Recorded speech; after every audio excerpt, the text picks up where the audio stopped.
What's up, YouTube world? It's your boy Lucha, aka Matthew J. Brownlee, and I'm back with another All Elite Top 5. I'm back at it with these. I saw it last week. I watched it.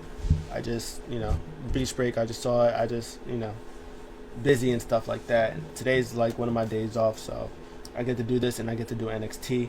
I kind of already did this video, and at the 25-minute mark, it kind of just shut off on me. So I'm going to attempt to make this one as brief as possible because I don't want to do it again. So make sure you like, comment, subscribe, and we're going to get into it. Top 5, obviously, we're going to talk about what made the top 5, and then we're going to talk about what did not make the top 5. There were 6 matches, so the one that did not make the top 5, due to the shortness of the match, was Pac versus Ryan Nemeth. This was a elevated squash match. It just made Pac look great, and it showed how good Ryan Nemeth, who's Dolph Ziggler's younger brother, showed how good he really is. He sells great. He works well. This is just a Dolph Ziggler I Am Perfection gimmick. This is literally his gimmick that he has. So hopefully some years from now that they will give him his own identity. For now, it's great. They're just showing off that he can work and stuff like that, and it shows how excellent Pac is. So yeah, it was a good match.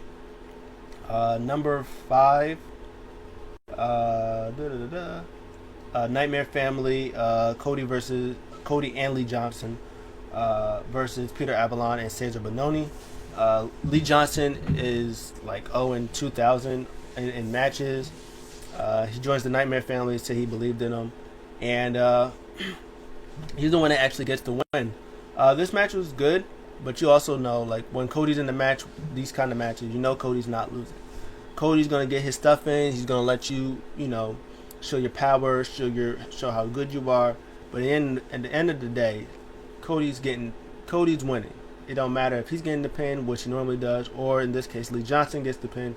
Cody's not going to be losing to no Cesar Bononi and no Peter Avalon. No disrespect.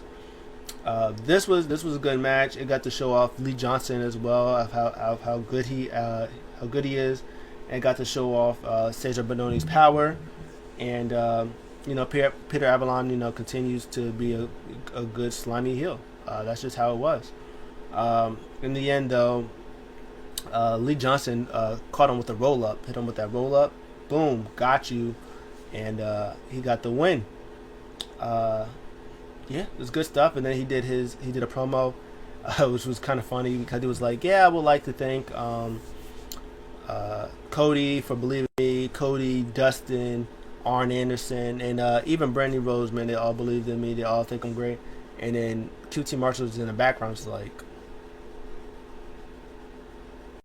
"Me? No?" And then they were all clapping for him, and then QT was just like, "Yeah, cool, whatever."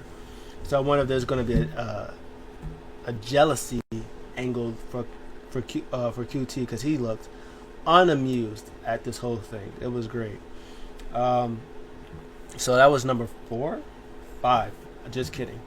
Number 4, Darby Allin versus Joey Janela for the AEW TNT Championship. I don't know why I said that like that. This was a good match. This was one of Joey Janela's better matches. He had a match with Lights Out. I think it was Lights Out match with John Moxley. He had one of those. I think he had a couple matches with John Moxley. Those were all good. I think he had a match with Cody, which was good too, and this was another good one. They get to show finally how good he actually is. He did a lot more technical styles than he normally does. Like, him and Darby Allin are most known for like their hardcore stuff. Joey Janela did do like a face power slam, face word, like this way, like one of these, bam. He did one of those to Darby on the apron. That looked like it hurt. I think he hit a suicide dive too, but he did one of those. A lot of technical stuff. Not really a lot of hard hitting though. But it was good technical stuff. Good reverses, big power, big moves and stuff like that. In the end, though, Darby Allin coffin drop. I think he hit a slum dog, and then because I think he tried to hit it one time and then missed, and then he went for it again and hit it with the coffin drop for the win. That was good stuff. And then Sting does an interview, but he doesn't do an interview. They just wanted Tony Schiavone to say, "It's Sting!"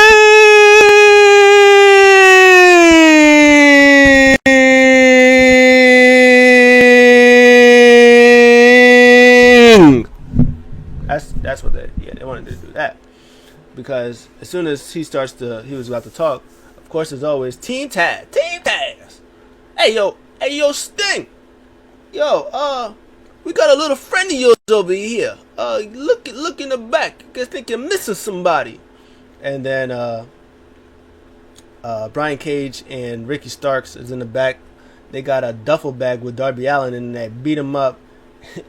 And then they turned the bag on. They closed the duffel bag or the body bag, and then just drove off and dragged Darby Allin. It was great. I loved it. It's Sting.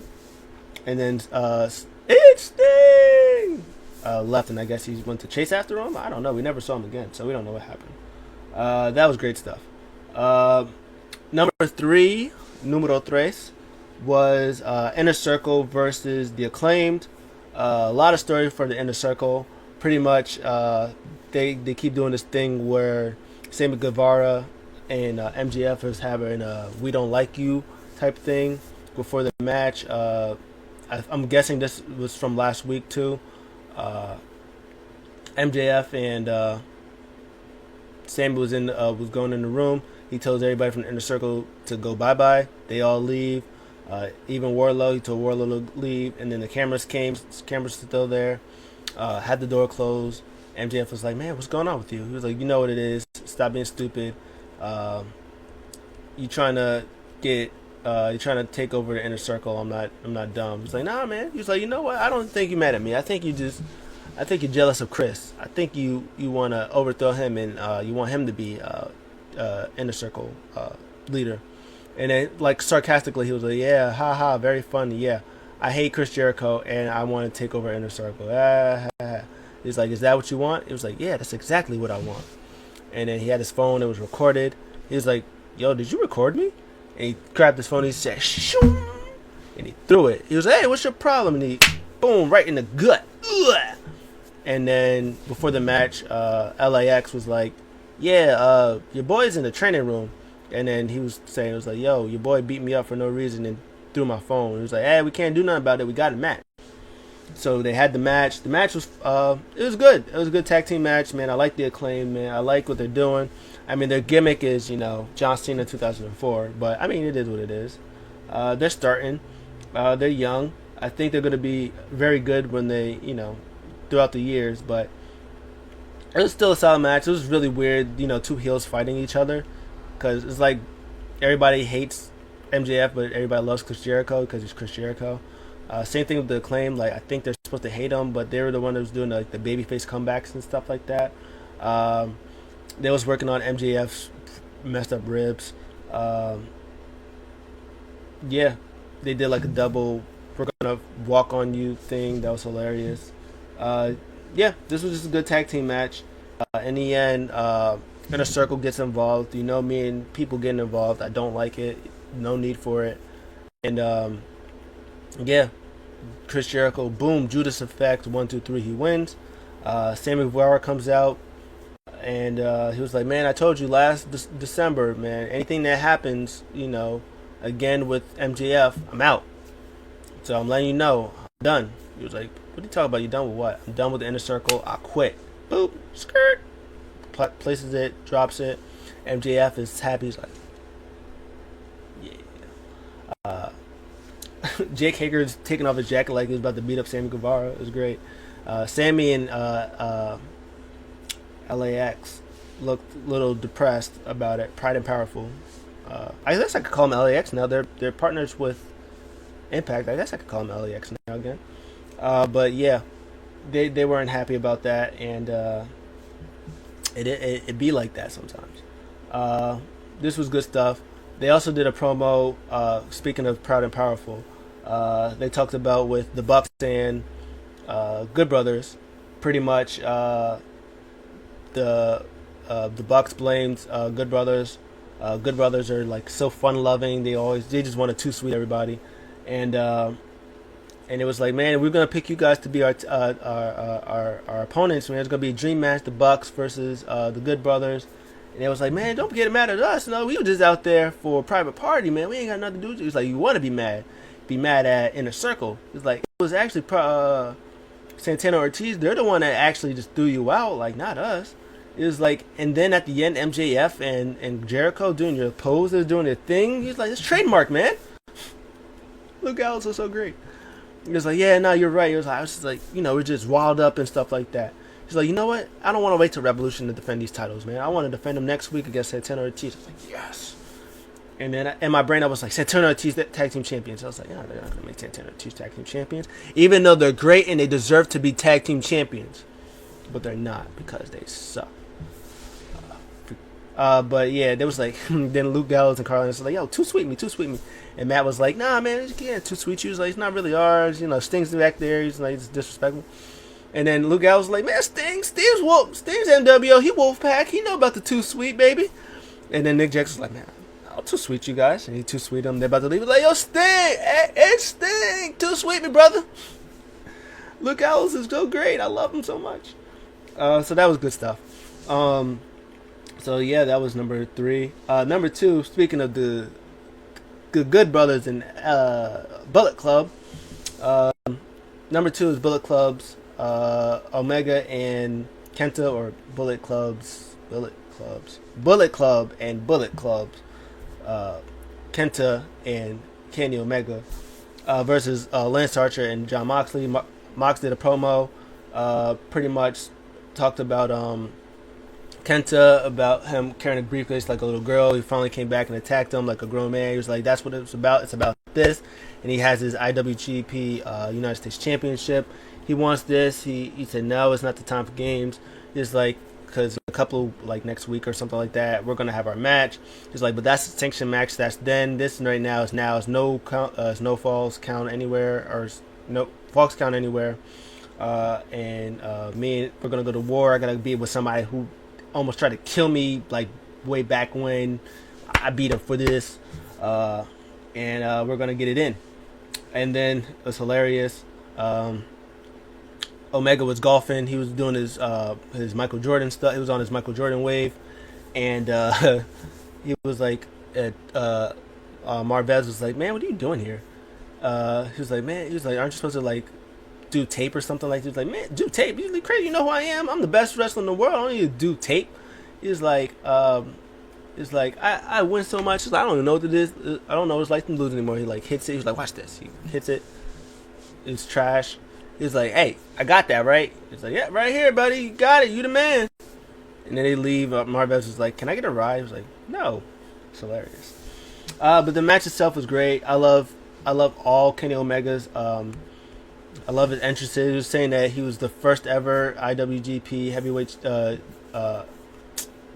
first United States heavyweight champion, and some say the greatest.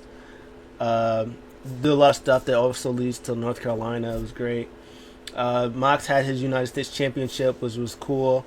They did mention that all 3 of 4 of them are United States champion, and one could be a future United States champion. As soon as the bell rings, boom, briefcase to face. Great. They started beating each other. This was a good match. They literally went in the kitchen. Mox was about to DDT Kenta, but I think he hit him with a DDT himself. Lance Archer came with a sack of potatoes and like threw it at Kenta. That was great.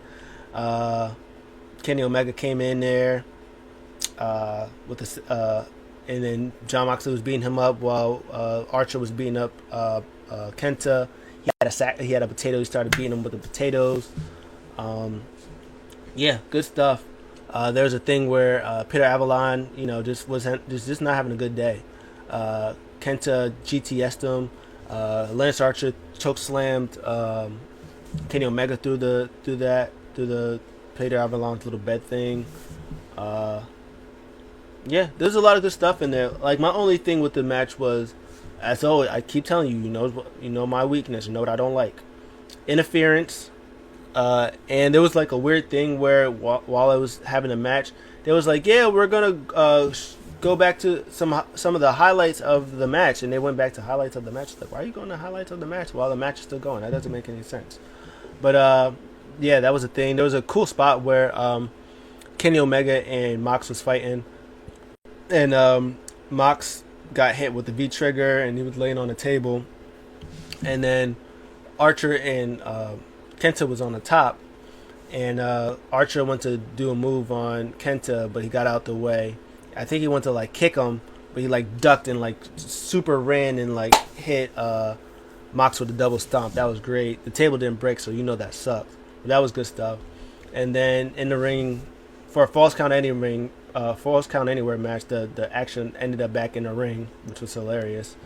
And my boy Lance Archer was beating up everybody, and then Kenta came back, beating him up, and then the Gallows and Anderson came in. They tried to get in there.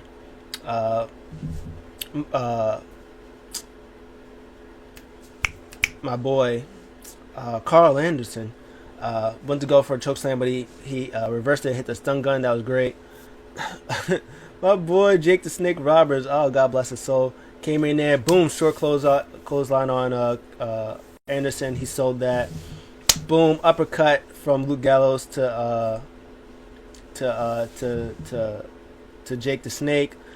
Kenny Omega was about to hit the V trigger, but Mox comes with like the barbed wire bat. He starts beating up everybody with the bat. Boom. Go to sleep on Mox from Kenta, and then Lance Archer's fighting off everybody. He's trying to. He's about to go for a double choke slam on Kenta and Kenny Omega. Boom, double the low blow. Magic Killer assisted One Wing Angel because he couldn't pick him up for the 1-2-3. Kenny Omega and Kenta is winning, and as they're celebrating, celebrating the ring. Kenta's out there on the outside beating up Moxley. It's so great. I love it. That was fantastic. As I said, it's number 2 for the fact like it was a fun match, but interruptions, don't like the distractions, and they just planted that weird let's go back to these highlights in the middle of the match. That didn't make any sense. Besides that, it was a good match. Before we get to the number 1, other stuff that happened throughout the show, they did a thing with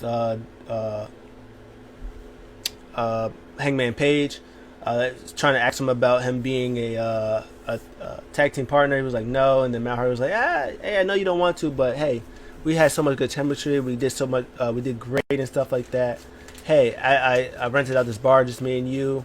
Free alcohol on me, tabs on me all day. You want to hang? You want to do it? It was like, yeah, hey, alcohol. Yeah, I got you. So I'm gonna meet you over there. And then Hangman Page like runs into Dark Order, and it's the most awkward thing ever. It was like, oh hey, hey, Hangman, yeah. No. I was just gonna do the thing with at the bar with man. So no. Yeah, nah, man, we just love you. I mean, oh, stupid. Oh, man, nah. Yeah, no, cool. Man, yeah. Oh, Dark Order, I love them so much. They're so great. So they're at the bar, and he's drinking, he's telling stories. Matt Hardy is, like, ridiculously laughing like crazy.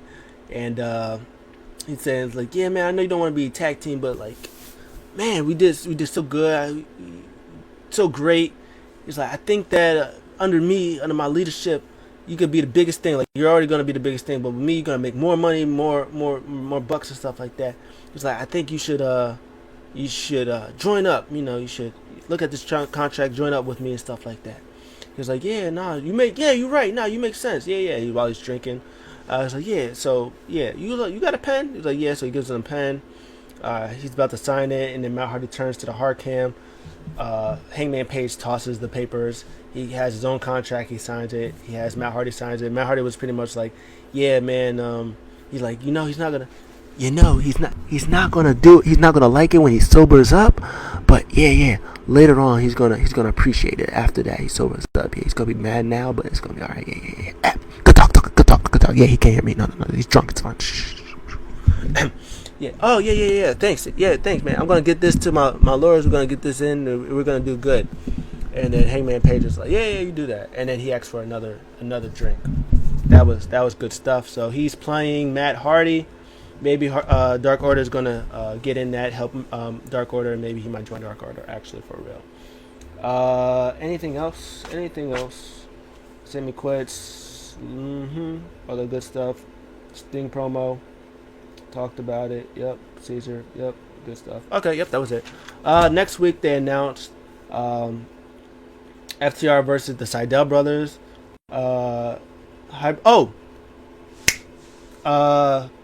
Jungle Boy had a promo. He did a promo. He said Marco Stunt's okay. He said he's the one. He didn't have them bar them because he wanted to have the match with them.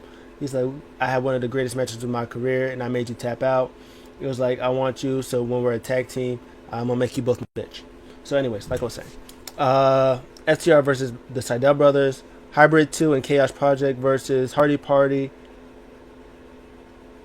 and Private Party. Matt Hardy and Private Party. Oh, Hangman Page, Matt Hardy, and Private Party. I was like, what is that? Sting calls out Team Taz. Serena Deeb versus Riho and the women's qualifier championship thing. And Young Bucks versus Santana Ortiz for the tag team titles. So, all right. So, my laptop is trash. I need a computer. I need a PC. It's ridiculous. I have to use my phone now to finish my top 5, and the stuff that I had on my original one, right there. I have to post it on my Facebook, and then I have to download it on my phone, and then edit it so you can get the part that I originally had plus this part, because for whatever reason they keep saying I have no space on my phone, or no space on my laptop, even though I have all the space in the world. So this goes a little weird because of I have this plus this now. It just be like that sometimes. So I left off talk about the matches for next week before I get to my number one. So my number one of my top 5 is Thunder Rosa versus, and I can actually move this. I'm going to turn that off. Can't do nothing about that. It's my PS4 beeping. I don't know why it does that. But it's Thunder Rosa versus Layla Hirsch. This was a qualifier match for the round 1 match for the World Women's Champion Eliminator thing like that. Thunder Rosa did like a little a pre-tape segment thing. She pretty much said that she has 3 things that she wants to do. She wants to win the tournament, get her NWA Women's Championship back, and she wants to beat up Britt Baker. So this was a good way to start. She got through Layla Hirsch. This was a fantastic match. Just 2 women just back and forth, no interruptions, no silliness. This was just one-on-one, technical, striking greatness. This was great. I loved it. Thunder Rosa is just the best. I love her to death. She's great. Layla Hirsch is really, really good. Her background, her legit MMA type background, works well with Thunder Rosa. And this was a good match. I enjoyed it. They did a lot of back and forth. This was no, just because she's new, I'm just going to dominate her. Nah, this was like they went at it. And It was great. A lot of like submission type stuff like that. They didn't really go outside the ring like that a lot. Like I don't know if they ever like they did, but it wasn't like it was nothing crazy. Like they barely went outside the ring. They kept it in the ring, and it was great. I loved it. Uh, Thunder Rosa ends up winning uh, with her with her submission. I don't know what it's called, but it was like a submission like type move. It was like a octopus uh, crossface type thing. It was great. And then she moves on to the second round. They don't know if that whoever wins. I mean, obviously, whoever wins like the right side of the bracket between her and Doctor Britt Baker, whoever wins between them is they're gonna win the whole thing. It's crazy that she has a actual AEW record, but she's not technically signed to AEW because she's still kind of signed to NWA, and she even said in her promo like one of her goals is to get back her NWA Women's Championship back. She's not even worried about the AEW's Women's Championship, even though she's pretty much the face of the AEW right now, like the women's division. Like she is the face. She is number one in that division. But yeah, that was a good match. Oh, and there was one thing that I forgot to mention during the MJF Jericho match with the Acclaim. There's a spot that I thought was funny, and I just actually mentioned this. I just saw that because I wrote on my notes that I love Aubrey. Um, they do the thing where they do like an abdominal stretch, and then MJF is trying to get Chris Jericho to help him, and then Aubrey Edwards would look because it would look like it was like regular pain, and then he would like go crazy, and she would look, and they would do it. They wouldn't do anything. They would pull it away. She did it a second time, and then they did it a third time, and then she walked around the other way.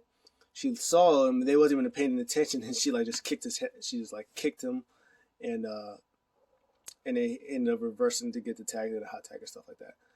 That was hilarious. I love Aubrey Edwards, man. She's the greatest. But yeah, this was my number one. Thunder Rosa is great. Layla Hirsch is fantastic. Hopefully, Layla Hirsch gets some momentum going. She gets in there, gets some momentum going, and gets the stuff that she deserves. Man, she's great. But I'm gonna give the show altogether. I give it a. I'll give it a. It was a really good show.